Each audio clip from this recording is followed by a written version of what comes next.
네, 귀한 예배에 참석하신 성도님들, 또 손님들 진심으로 환영하고 하나님 주시는 은혜와 복을 누리시기 바랍니다. 오집사님 기도해 주신 것처럼 지난주에 20여 분이 모이셔서 우리와 자매 결연을 맺고 있는 태국의 두 교회를 위한 모금 행사를 했는데요. 장로님들, 집사님들 또 참석하시고 많이 후원해 주셨고, 또 덕속교회 형제들, 또 새롭게 신앙을 시작하는 이웃들도 동참해 주셔서 우리가 목표한 금액이 잘 모금이 되었습니다. 이 일을 준비해 주시고 또 진행해 주시고 함께 해 주신 모든 분들께 감사를 드리겠습니다. 아름다운 가을이 지나가고 있는데요. 가을이 다 가기 전에 다음 주에 우리가 나들이를 한번 갈 예정입니다.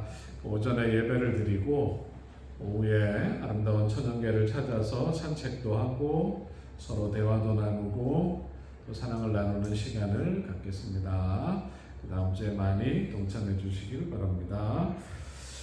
오늘 고린도전서 13장 1절부터 5절까지를 본문으로 은혜를 나누도록 하겠습니다. 우리가 고린도전서 12장 지난주에 연구할 때에 바울이 신령한 것, 성령의 은사에 대해서 설명하면서 다음에 무엇을 얘기할지 바울이 예고편을 던졌습니다. 12장 31절에 너희는 더욱 큰 은사를 사모하라. 내가 또한 가장 좋은 길을 너희에게 보이리라. 우리에게 다양한 은사가 있고 또 예수 그리스도 안에서 우리가 한 몸으로 모든 은사들이 귀중하고 함께 봉사하는 거기 때문에 자랑할 것도 내세울 것도 없다. 그렇게 얘기한 바울이 더욱 큰 은사, 가장 좋은 것이 있다. 그렇게 예고했는데 오늘 그 내용을 보도록 하겠습니다. 여러분, 바울이 우리가 더 사모해야 하고 가장 좋은 길은 사랑이라고 지난주 결론 부분에 말씀드렸는데, 고린도전서 13장에서 하나님께서 우리에게 주시는 최고의 은사인 사랑을 노래하고 있습니다. 고린도전서 13장의 내용을 우리가 잘 아는 것은 이 아름다운 사랑에 대한 찬양시를 여러 사람들이 노래로 만들어서 불렀습니다. 여러분, 사랑의 송가가 생각이 나십니까? 천사의 말을 하는 사람도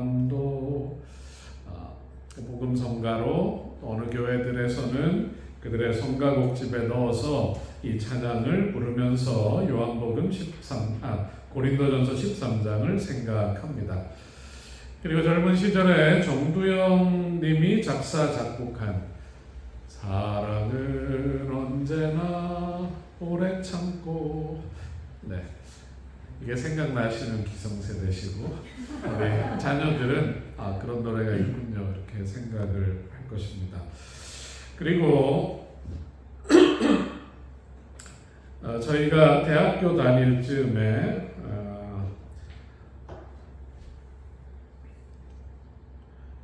내가 천사의 말을 한다 해도 이런 노래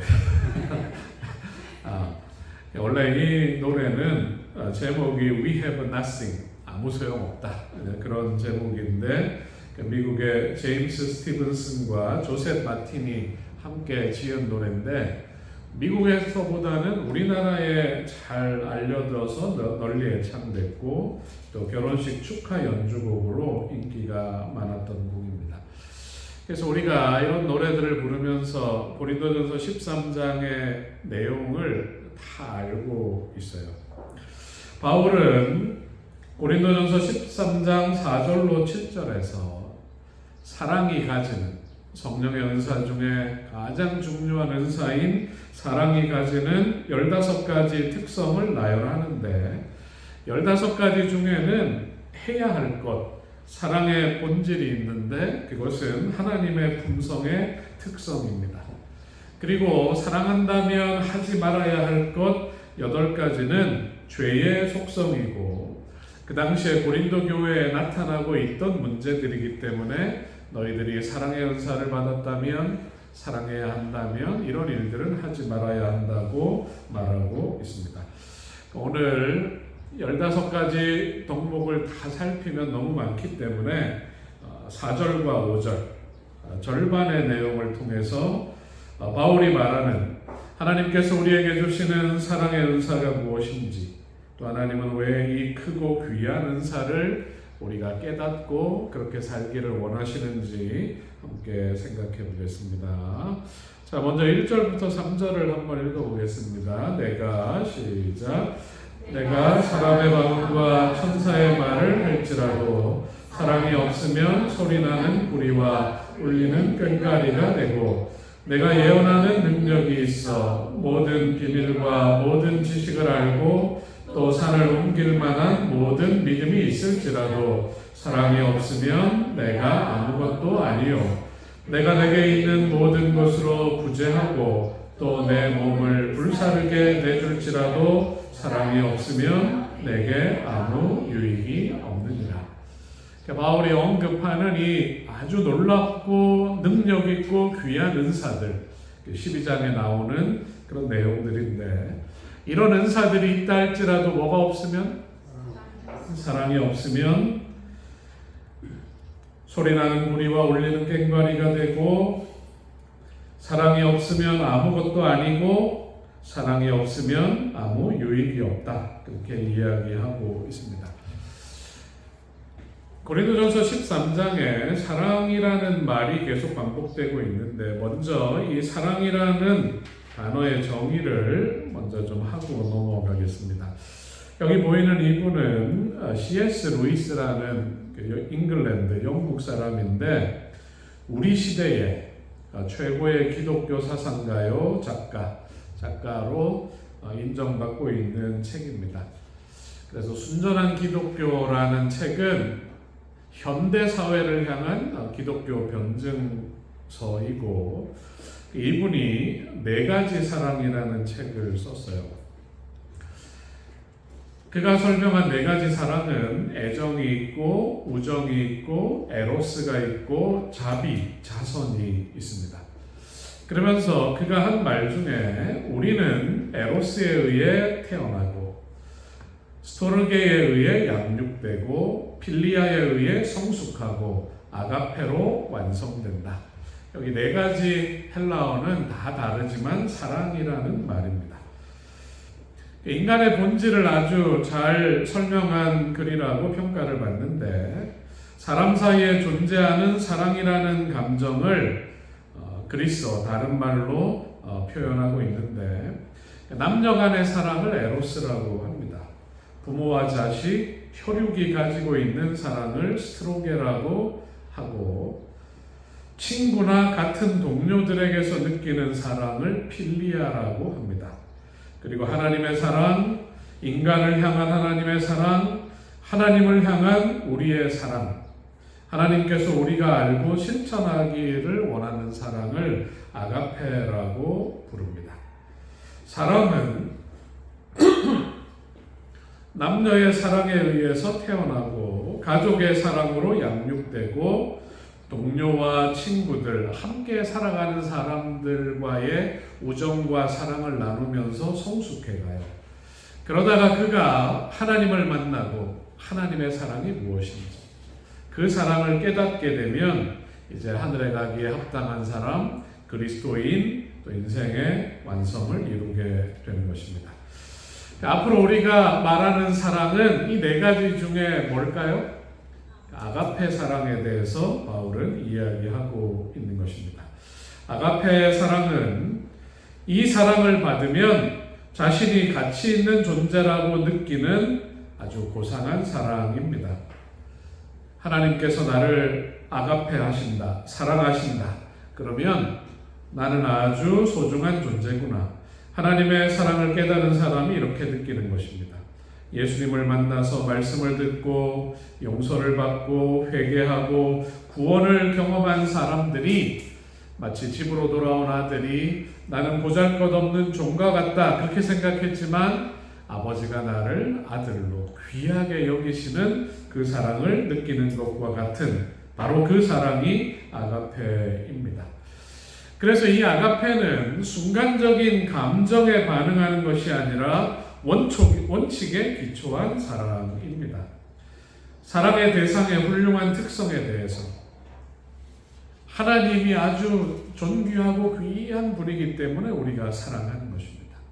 하나님은 우리를 당신의 형상대로 지음을 받은 존재이기 때문에 하나님이 우리를 깊이 사랑하세요. 우리가 옆에 있는 형제들의 가치, 자매들의 가치를 하나님의 형상을 담고 하나님이 사랑하는 존재이기 때문에 내가 이 사람을 귀하게 여기고 사랑한다. 그런 마음이 아가페 사랑입니다. 이 사랑은 하나님 아버지와 예수님 사이의 사랑입니다. 요한복음 15장 10절은 기록하기를 내가 아버지의 계명을 지켜 그의 사랑 안에 거하는 것 같이 너희도 내 계명을 지키면 내 사랑 안에 거할 것이다.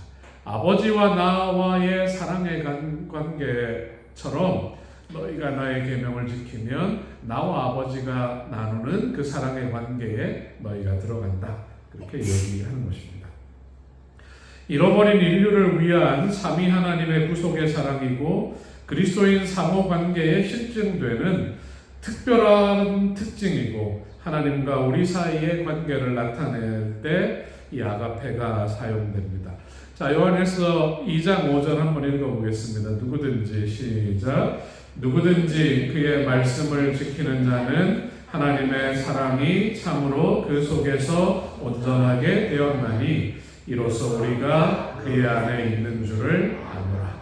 우리가 하나님을 만나고 성경을 배우고 말씀에 순종하며 살면 하나님의 사랑이 우리 속에 구원으로 이루어지는 것입니다. 그래서 우리가 하나님 안에 있는 하나님의 자녀고 백성임을 확인하게 되는 것입니다. 하나님을 향한 사랑은 그분의 뜻에 일치함으로 증거되는데 이것이 사랑의 증거입니다. 요한일서 5장 3절도 한번 읽어보겠습니다. 시작. 하나님을 사랑하는 것은 이것이니 우리가 그의 계명들을 지키는 것이라. 그의 계명들은 무거운 것이 아니로다. 내가 하나님을 사랑한다는 것은 이제는 하나님의 그 뜻이 보여지는 계명에 순종하며 사는 것. 그것이 그분을 사랑하는 우리의 표현입니다.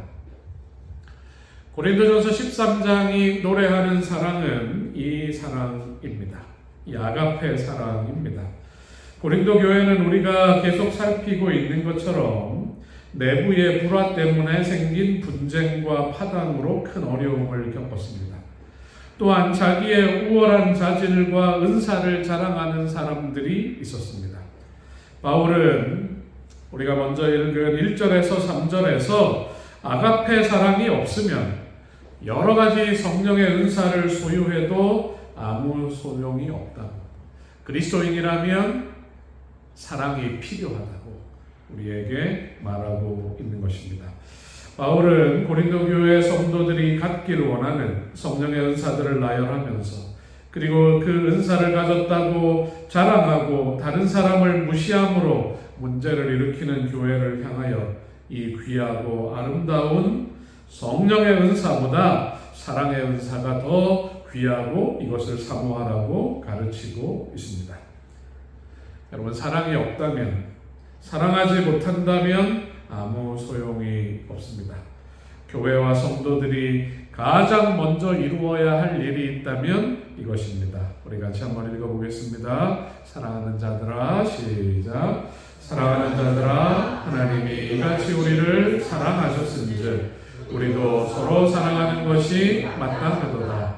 어느 때나 하나님을 본 사람이 없으되 만일 우리가 서로 사랑하면 하나님이 우리 안에 거하시고 그의 사랑이 우리 안에 온전히 이루어지느니라. 아멘. 사랑이 기본이고 사랑이 필수이고 우리에게 사랑이 요구됩니다. 교회의 힘은, 교회의 능력은 성도들이 하나님을, 성도들이 서로를, 성도들이 이웃을 얼마나 사랑하는지에 의해서 나타나게 될 것입니다. 하나님의 그 크신 사랑, 그 위대한 사랑을 우리가 받았다면 우리도 서로 뭐하는 것이? 서로 하나님이 우리를 사랑하는 것처럼 우리도 서로 사랑하는 것이 마땅하도다. 이 복된 안식일에 여러분 우리 위에 임하는 하나님의 큰 사랑을 여러분들이 느끼시고 마음으로 받게 되시길 바랍니다. 그리고 거룩한 성령이 내가 하나님의 큰 사랑을 받고 있는 존재라는 것을 깨닫게 해주시도록, 그것을 알므로 나도 사랑할 수 있는 사람이 되게 해달라고 우리가 기도하게 되시기를 바랍니다. 우리 사이에 있는 진실한 사랑을 통해 하나님이 우리 가운데 거하심을 증거하는 율석본연교회와 모든 성도들이 되시기를 간절히 바라겠습니다. 자, 그러면 사랑이 무엇인지, 사랑의 특성들을 같이 한번 살펴보겠습니다. 자, 4절 읽겠습니다. 사랑은 시작. 사랑은 오래 참고, 사랑은 온유하며, 시기하지 아니하며, 사랑은 자랑하지 아니하며, 교만하지 아니하며. 이 속성들을, 사랑의 특성들을 묵상하는데 내 속에 없는 거여가지고 이걸 참 설교하기가 어렵다, 그런 생각을 했습니다. 그래도 우리가 이 속성들을 이해하고 이런 사랑을 갖고 살게 해달라고 기도함으로 우리 속에 사랑이 이루어져 갈 것입니다.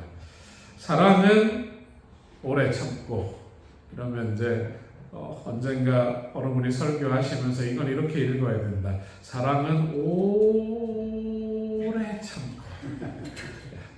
오래 참고. 그것이 아니라 세상이 아주 조급하고 무정함이 팽배합니다. 이런 세상에서 인내하고 오래 참는 것은 너무나 귀중한 특성입니다. 이 구절은 우리가 출애굽기에서 노하기를 더디하시는 하나님, 사람의 죄와 허물에 대해 오래 참으시는 하나님의 품성을 생각나게 합니다. 오래 참는다는 것은 우리에게 잘못이나 실수를 한 사람에게 우리가 성급하게, 과민하게, 과격하게, 감정적으로 대하는 것이 아니라 관용을 보여주는 것입니다. 자녀를 양육하면서 아내와 자주 사랑은 오래 참고 우리가 조금 더 인내합시다, 참읍시다, 그런 얘기를 나누면서 마음의 평안, 위로를 얻곤 했습니다. 유대인들은 실수하면 3번까지 실수를 용납해 주는 것이 그들의 미덕이었어요. 베드로가 예수님께 형제가 저에게 실수하면 몇 번쯤 용서해 주면 됩니까? 7번까지 하오리이까? 그렇게 물을 때 예수님은 대답하십니다. 7번뿐만 아니라 7번을 70번까지라도 할지니라. 한마디로 하면 뭘까요? 7번을 70번까지 해라. 한마디로 하면 뭘까요? 오래 참아라. 사랑은 오래 참아라. 그러면 참 속도 좋다, 그렇게 말할 수 있지만 사람들은 생각보다 셈이 빨라요. 손해보는 일은 참기 어려운데 예수님이 그 뒤에 무슨 얘기를 하셨냐면 1만 달란트 빚진 사람이 있어요. 근데 왕이, 주인이 그 빚을 다 탕감해 줬어요. 이 사람이 나가다가 자기에게 100데나리온 빚진 사람을 만났는데 멱살을 잡고 당장 갚아라, 안 갚으면 감옥에 쳐넣겠다, 그렇게 얘기하는 우리의 모습을 얘기하신 것입니다. 하나님으로부터 우리가 받은 것, 그것을 생각하면 하나님으로부터 받은 용서, 구원, 은혜를 생각하면 나에게 실수하고 잘못하는 사람들에 대하여 내가 더 많이 받았기 때문에 작은 것을 용납할 수 있습니다. 그리고 오래 참는다는 말 속에는 예수님을 믿고 살면서 압제받고 억울하게 고소당하고 핍박받을 때 조용히 견디고 오래 참을 수 있는 마음도 포함하고 있습니다. 오래 참는 사람은 성령의 8가지 열매 중에 하나를 소유하고 있는 사람이고, 성령의 열매를 소유했다는 것은, 성령의 열매 중에 한 부분을 소유했다는 것은 하나님의 아름다운 형상 중에 한 부분을 우리가 조금 닮았다, 그런 것이라고 말할 수 있습니다. 두 번째로 사랑은 온유하고 라고 기록하고 있는데, 이 말씀을 읽으면 마태복음 11장 29절에서 나는 마음이 온유하고 겸손하니 나의 멍에를 메고 내게 배우라 그리하면 너희 마음이 쉼을 얻으리라고 말씀하시는 예수 그리스도를 생각하게 합니다. 온유하다는 것은 온화하다, 친절을 베푸다, 인정 있고 온순하다, 그런 뜻입니다. 성령의 은혜로 사랑을 가진 사람은 다른 사람의 힘든 상황과 어려움을 감지하고 그들을 향한 따뜻한 마음과 행동을 합니다. 진정으로 다른 사람을 사랑하는 자는 그에게 친절하고 너그럽고 부드럽고 예모 있게 대하고 싶어 하는데, 이는 상대방의 감정에 상처내기를 원치 않고 상대의 행복을 증진시켜 주고자 애쓰기 때문이다. 이 구절에 대한 성경 주석입니다. 사랑은 시기하지 아니하며 사랑은 자랑하지 아니하며 교만하지 않습니다. 여러분, 질투라는 말이 원래 이제 질투라는 헬라어 단어가 성경에서 좋은 뜻으로 사용되기도 하고 나쁜 의미로도 사용됩니다. 하나님이 나는 질투하는 하나님이다, 그렇게 표현할 때 나는 온전한 사랑을 원한다, 그런 말인데, 나쁜 의미로는 시기한다, 그런 뜻입니다. 다른 사람이 소유한 특권 때문에 그에 대해 좋지 않은 혹은 불쾌한 감정을 드러내는 것, 이것을 시기한다, 그렇게 표현합니다. 시기하는 마음 때문에 서로 사랑하고 연합하고 하나가 되어야 하는 고린도 교회의 분란과 분열이 일어난 것입니다. 사랑의 은사를 받은 사람은 다른 사람을 시기하지 않습니다. 오직 사랑만이 우리의 마음에서 다른 사람에게 갖는 그런 시기심, 질투심, 열등감을 쫓아낼 수 있습니다. 그리고 자랑하지 아니하며라고 되어 있는데, 자랑은 허영심이 강하다, 스스로 뽐내다, 그런 뜻입니다. 하나님의 사랑을 깨달은 사람은 자랑하지 않고 겸손하고 자아를 높이지 않습니다. 예수님의 생애를 기억하고 나를 향한 그분의 희생을 생각하면 나를 높이고자 하는 마음이 사라지는 것입니다. 바울은 고린도전서 15장에서 이렇게 말합니다. 같이 한번 읽어보겠습니다. 그러나 시작. 그러나 내가 나된 것은 하나님의 은혜로 된 것이니 내게 주신 그의 은혜가 헛되지 아니하여 내가 모든 사도보다 더 많이 수고하였으나 내가 한 것이 아니요 오직 나와 함께 하신 하나님의 은혜로라. 내가 나된 것은 하나님의 은혜다. 오직 나와 함께 하신 하나님의 은혜가 나로 이 모든 것을 행하게 한다, 그렇게 말하고 있습니다. 내가 소유한 모든 은사는 하나님께서 주신 것이라고 깨달은 사람은 내 자신을 더 이상 자랑하지 않습니다. 자, 그 다음에 교만하지 않다고 되어 있는데, 이 교만하다라고 번역된 헬라어는 푸시오라는 단어예요. 푸시오.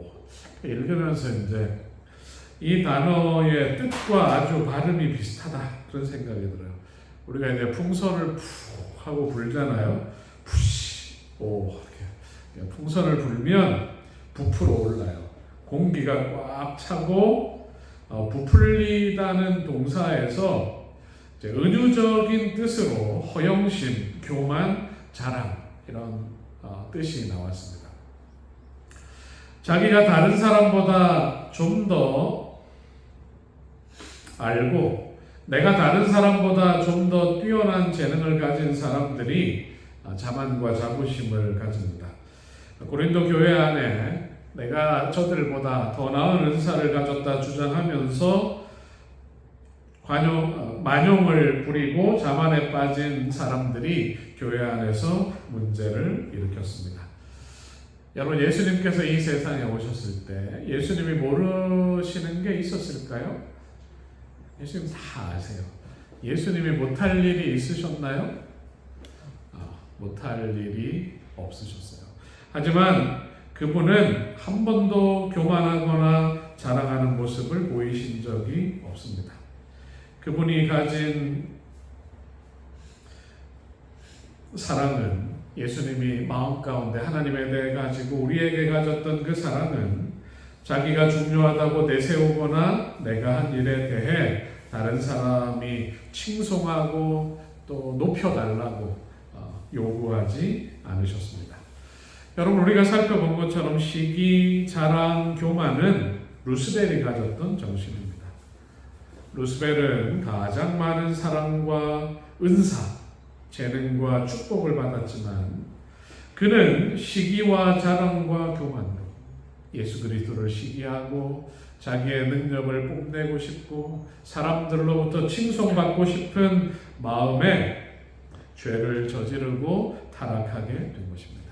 루스벨은 오늘을 살아가는 우리들의 마음 가운데도 이러한 것들을 넣어서 우리로 하나님으로부터 분리되게 하고 죄를 짓게 하고 구원에 이르지 못하도록 하고 있습니다. 자, 좀 더 살펴보겠습니다. 사랑의 특성들 5절 같이 한번 읽어보겠습니다. 시작. 무례히 행치 아니하며 자기의 유익을 구하지 아니하며 성내지 아니하며 악한 것을 생각지 아니하며. 그러니까 무례히 행한다는 말은 부당한 행동을 한다, 수치스럽게 행동한다는 말이고 벌거벗다는 의미로 사용되기도 합니다. 사랑은 결코 난폭하거나 무례하거나 버릇없이 행동하지 않으며 다른 사람의 감수성을 상하게 하는 방식으로 행동하지 않습니다. 오늘날 자주 쓰는 표현으로 한다면 사랑은 무례히 행치 않는다. 다른 말로 하면 사랑은 갑질하지 않는다. 그렇게 말할 수 있습니다. 세상에 계시는 동안 예수님은 항상 다른 사람의 마음을 살피셨어요. 다른 사람을 향해 예수님은 예의와 예절을 갖춰 행동하셨습니다.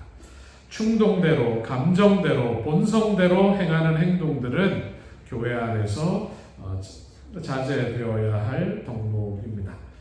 자기의 유익을 구하지 않는다. 여기에 자기의 유익이라는 말은 자기의 것이라는 뜻입니다.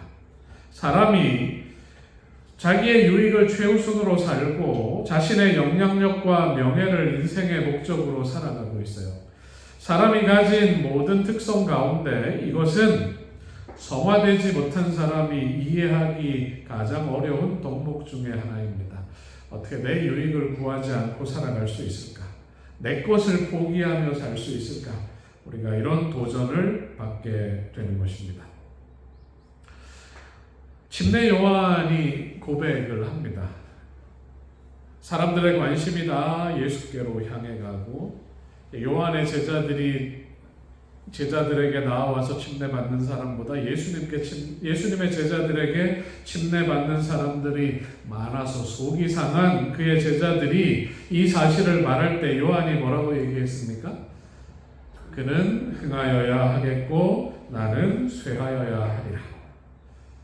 우리가 행하기 어려운 자기 유익보다 요한은 예수 그리스도를 높이고 사람들이 예수님을 통해 구원을 받을 수만 있다면 내가 잊혀지는 것, 내 명예가 떨어지는 것도 상관하지 않았습니다. 그 사람들이 예수님을 향해 가고 그분 안에서 생명을 얻는 것을 본다면 내가 광야에 혼자 남는다 할지라도 비록 감옥에 있다 할지라도 나는 내 안에 기쁨이 충만하다. 그렇게 요한은 이야기했습니다. 여러분, 우리에게 주어진 인생이 무엇일까 고민을 합니다. 내가 많이 얻고 많이 이루고 많이 쌓는 것 중요하지만 자신만을 위해 산 사람의 생애의 마지막에 만족과 감사와 기쁨이 있을까 우리가 생각을 해본다면 아쉬움이 남을 것입니다. 하지만 그의 인생을 그리스도를 위해 살고 다른 사람의 유익을 위해 희생한 사람은 그의 인생의 마지막에 그에게 감사를 표현하는 많은 사람들, 예수님께서 나에게 주시는 상급과 하늘에서 받을 그 유업을 생각할 때 마음 가운데 은혜가 넘칠 것이라고 생각합니다. 예수님의 생애는 자신의 유익보다 한 사람 한 사람의 구원을 위한 여정이었습니다. 예수님이 그런 삶을 사셨다면 예수님을 따르는 우리도 나의 유익을 먼저 구하는 본성을 내려놓고 그분을 닮아가야 할 것입니다. 제가 이런 설교를 하면서도 참 어려운 일이지만 이런 마음을 달라고 기도해야겠다, 그렇게 생각을 하는 것입니다. 성내지 아니하며, 난 원래 다혈질이다, 그렇게 말하는 분들이 교회 안에도 있어요. 버럭 소리도 지르고 화를 잘 내는 사람들이 있습니다. 예수님을 알기 전까지 그렇게 살았어도 예수님을 알게 되었다면 하나님의 임재 앞에, 내가 하나님의 임재 앞에 서 있다고 느끼고 그렇게 믿고 사는 사람이라면 이제는 함부로 성내거나 소리를 지르거나 화를 내지 않을 것입니다. 요한복음을 기록하고 사랑의 편지 요한일서를 기록한 사도 요한의 별명은 사랑의 사도인데, 그가 초대교회를 지키면서 마지막까지 이 사랑에 대해서 설교했습니다. 하나님의 사랑에 대해서 설교했는데 그의 젊은 시절의 별명이 뭐였는지 여러분 기억하십니까? 그의 별명은 우레의 아들이었어요. 성질이 급하고 화를 잘 내는 사람이었습니다. 여러분, 그리스도인의 가장 두드러진 회심의 결과가 본성적으로 기질이 불안하고 성급하고 화를 잘 내던 사람의 품성에 현저한 변화가 일어나는 것입니다. 성령의 감화 아래서 그의 모습이 예수님을 닮아가는 것입니다. 하나만 더 다루고 말씀을 마무리하겠습니다. 악한 것을 생각하지 않는다, 그렇게 이야기하고 있는데, 우리가 이 말을 표면적으로 볼 때는 나쁜 것, 좋지 않은 것을 생각하지 않는다, 그렇게 이해하기도 하지만 원래 의미는 악한 것을 헤아리지 않는다, 그런 뜻입니다. 다른 사람의 본성 중에 내 잘못은 아주 작게 만들고 핑계대면서 다른 사람에 대해서는 아주 크게 과장하고 떠벌리기를 좋아하는 것이 우리들의 본성입니다. 여기에 악한 것을 생각하지 않는다는 말은 나에게는 엄격하지만 다른 사람에 대하여 즉각적인 비난이나 과한 평가를 하지 않고 그 사람의 행동이 일어난 상황이나 배경을 살피고 그를 이해하고 가장 좋은 해석을 해주는 마음, 그것이 이 속에 담겨 있습니다. 사랑의 지배를 받는 사람은 비판적이지 않고 결점을 찾아내려고 애쓰고 다른 사람의 동기를 왜곡하려고 하지 않는다, 그런 의미가 이 말씀의 의미입니다. 자, 여러분 요한복음 13장 34절을 같이 한번 읽어보겠습니다. 새 계명을 시작. 새 계명을 너희에게 주노니 서로 사랑하라. 내가 너희를 사랑한 것 같이 너희도 서로 사랑하라. 왜 예수님께서 새 계명이라는 표현을 쓰시면서 사랑하라, 사랑하라 이렇게 명령하셨을까? 예수님이 십자가를 지시기 얼마 전에 한 젊은 부자 법관이 찾아옵니다. 삭개오처럼 그도 예수님을 만나기를 고대했는데 공간복음서에 다 기록되어 있어요. 우리가 이 내용을 놓치지 말라는 의미일 것입니다. 어려서부터 신앙적인 분위기 속에서 살았고 계명을 잘 지키고 바르게 성장했고 재산도 많고 지위도 높고 성공한 것입니다. 하지만 그의 마음에 구원의 확신이나 신앙생활의 기쁨이 없어요. 예수님을 찾아와서 이야기를 나눠보면 이 일에 대한 해답을 얻을 수 있을 것이라고 생각을 한 것입니다. 선생님, 내가 무슨 선한 일을 하여야 영생을 얻을 수 있습니까? 그가 물었을 때 예수님이 선한 이는 하나님이시다. 하나님의 명령, 계명을 지키는 것이 하나님 나라에 들어가는 방법이다. 그랬더니 제가 계명을 어긴 일이 없다, 그렇게 말을 합니다. 내 이웃을 내 몸과 같이 사랑하는 방법들이 계명인데, 그렇다면 네가 내 소유를 팔아 가난한 사람들에게 주면 하늘에서 보화가 있을 것이고 그런 후에 나를 좇으라. 그렇게 말하자 이 사람이 고민합니다. 그는 하나님을 사랑하는 것, 이웃을 사랑하는 것보다 자기 자신을 사랑하고 재물을 더 사랑했어요. 이 명령을 지킬 수가 없었습니다. 신앙 안에서 자랐고 매일 안식일 회당을 찾고 토라와 율법을 암송했고 계명을 범하지 않고 살았지만 성령께서 주시는 은사, 그 사랑의 은사를 받고 하나님을 사랑하고 이웃을 사랑하고 사랑을 실천하는 일에 서툴렀습니다. 그는 사랑보다는 자신의 유익을 선택하게 된 것입니다. 그래서 예수님께서 우리에게 다시 한번 말씀하시는 것입니다. 사랑이 담긴 계명을 줬더니 계명은 지키지만 사랑하지 못하기 때문에 내가 새 계명을 준다. 원래 계명도 사랑의 계명이지만 사랑하라, 사랑하라. 그것이 예수님께서 오늘 우리에게 하시는 명령입니다.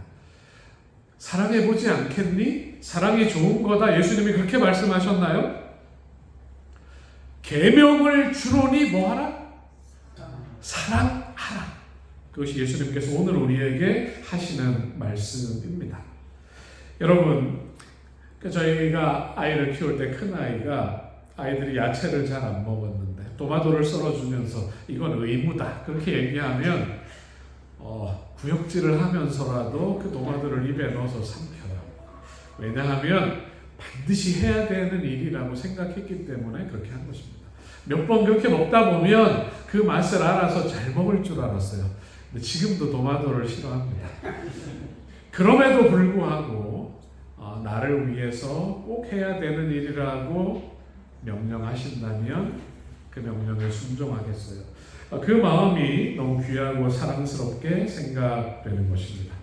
여러분, 힘들어도 내 본성을 거스려야 하는 경우도 있지만 사랑하라는 것은 성령을 통해 주어지는 가장 귀중한 은사입니다. 사랑을 받고 사랑하며 살라는 예수 그리스도의 명령이 오늘 우리에게 있습니다. 여러분이 명령에 순종하며 사시기를 간절히 바라겠습니다. 바울은 고린도전서 13장을 통해서 사랑하는 것이 무엇인지 자세히, 사랑한다는 것은 이런 것이다, 구체적으로 하나하나 우리에게 이야기해주고 있는데요.